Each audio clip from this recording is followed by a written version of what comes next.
Ленар, siz bugün jiyilib ketasiz endi. Iye. Qachon sizga shалтыратdilarmi, повестка ketadilar? Qaysi yoqdansiz? Зиндул районынан, Нұрлат ауылынан. Нұрлат ауылынан, әйе. Повесткасын әкім білген қатырамын уже қашан келген. Ну, бүгін мұнда келерге құштылар енді. Да.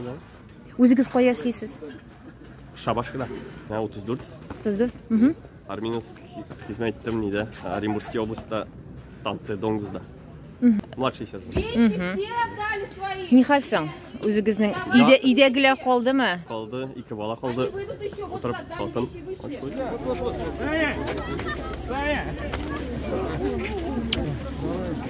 Те, которые уезжают первым автобусом. Те, которые фамилии не будут зачитаны. Пока остается, сейчас подойдет второй автобус, вы поедете на нем.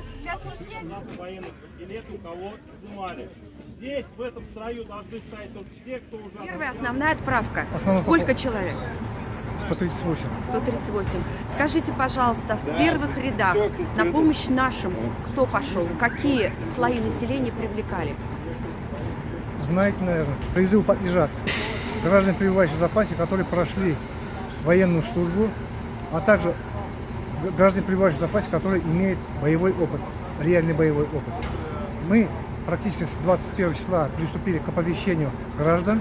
Вот сегодня собрали, и они отправляются на пункт пополнения в формируемые воинские части. Те разговоры, которые призывник должен с собой вести, это неправда.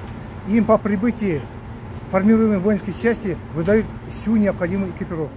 Это по телевизору, что студенты не подлежат призыву. Да, Кто еще? Студенты, которые ограничены годны по состоянию здоровья, по возрасту, который не подходит.